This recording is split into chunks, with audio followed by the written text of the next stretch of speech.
علی رسولہ الکریم اما بعد. محترم بزرگوں اور دوستوں، قرآن میں اللہ تبارک و تعالیٰ نے ہمارے نبی صلی اللہ علیہ وسلم کو اس بات کا حکم دیا کہ اللہ سے یہ دعا مانگے کہ اے میرے رب میرا علم بڑھا دیجئے، کیونکہ علم ایک ایسی چیز ہے جو بندوں کو خدا کی پہچان کراتا ہے. علم ہی اللہ کا خوف بڑھاتا ہے. علم ایک روشنی ہے جس سے جہالت کے اندھیرے ختم ہو جاتے ہیں.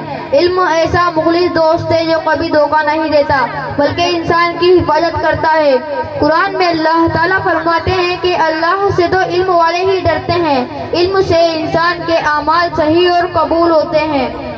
ہمارے نبی صلی اللہ علیہ وسلم نے فرمایا کہ ایک عالم 1000 عبادت کرنے والوں سے افضل ہے.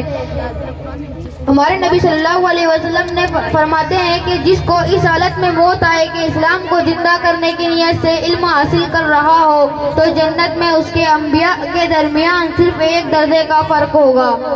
اللہ تعالی ہم سب کو علم سیکھنے اور سکھانے کی توفیق عطا فرمائے. آمین.